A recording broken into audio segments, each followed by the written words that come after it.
that we put some space aside for our own self-care, our own self-determination of what we want and what we need out of life.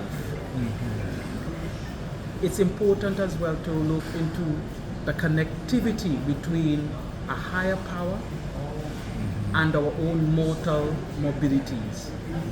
We are limited to the things that we are not privy to if we don't seek them out ourselves. So you have to start seeking it out for yourself rather than relying on someone else's dictation of what it is to be, as some people say, spiritual, alive, awakened, knowing. You have to seek that out yourself, and then from there you can start creating your own roadmap in terms of dealing with mental health. Now, in closing, a lot of black men in the LGBT community are struggling with not just mental health, drug addiction, sex addiction, lots of different issues, which a lot of people in the community are suffering. But we're focusing on black men because this is what we see that is lacking and missing, and the voices, the black men voices in the community are not being heard. So we want to address those so we can figure out how to provide programs for black men within the LGBT community to actually be brave enough to come forth, because years ago a lot of the black community did not come to the Toronto LGBT community and participate, whether it was Pride or going to the bars or just socializing within the village. Now we're seeing more black people that are more visible, but their voices aren't heard as much. They're trying to get a foothold into making sure that their voices are heard now. But what do you think the black LGBT men who are really suffering behind closed doors, because you know a lot of times they're disconnected from the white communities which controls the village. So what do you think what's the first step black men should do to make sure that they are receiving just not inclusion into the community itself, but to seek the services that they need instead of suffering behind closed doors? What do you think they should do? Well, that's a multifaceted point of putting it in terms of integration, being part of, being accepted, dealing with, and as well overcoming a lot of these struggles that we face. It goes back to decades of conditioning. We need to uncondition ourselves from some of these things that are so-called keeping us apart, from barriers that are keeping us in this prison, this cage state of living. So what we need to do is to be vocal, one, about our needs. Don't look at things as wants, look at things as needs. We need our space too. We need to be part of.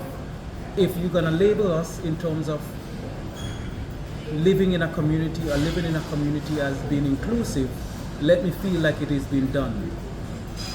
So we need to voice it. We need to put our voice and put action to it as well. So we need to also proactively make spaces that are including us in it, in those decision-making parts as well. So we put ourselves there and said, I'm part of this decision too. So let my voice be heard. Let my action speak for it too. In terms of dealing with some of the behind the doors issues, use as much as you can what is available to you.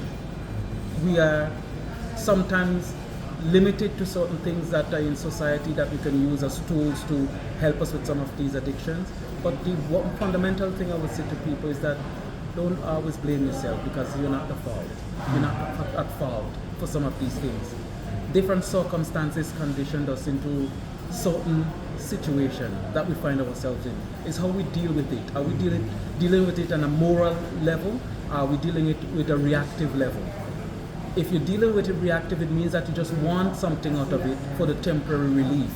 But if you do something with the understanding that you need to deal with this issue and face it head on and be accountable and put it into context that you're not impeding somebody else's ability to exist.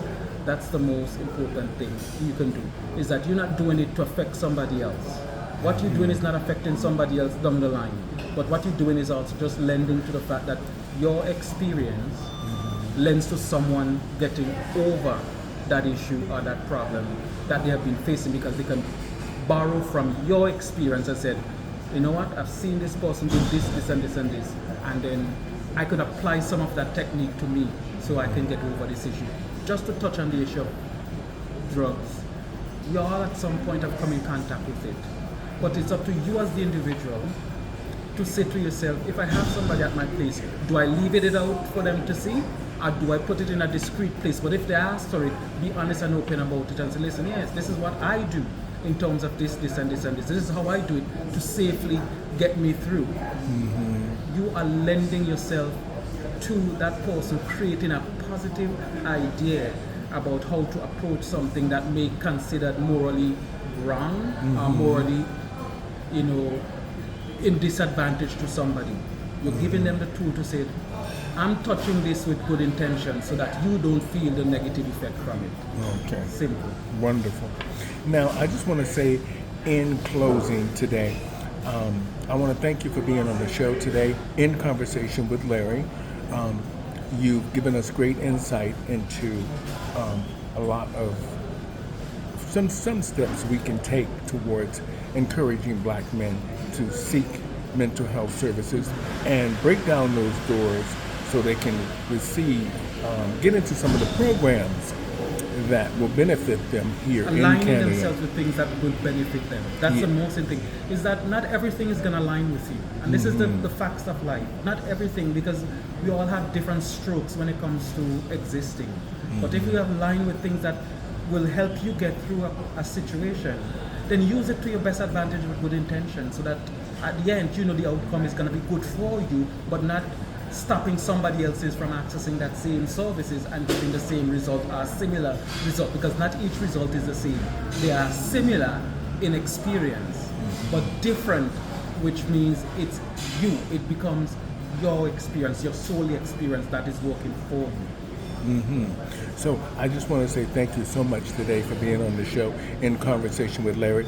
This is Miss Clive. We'll just call you. This is what we call him in the community, Miss Clive. And he gave us his thoughts on what he thinks black men should do to address their mental health and also incorporate themselves into the village, the gay village, the LGBT community, and how black men are stigmatized for whatever the reason is, but yet their voices need to be heard loud and clear.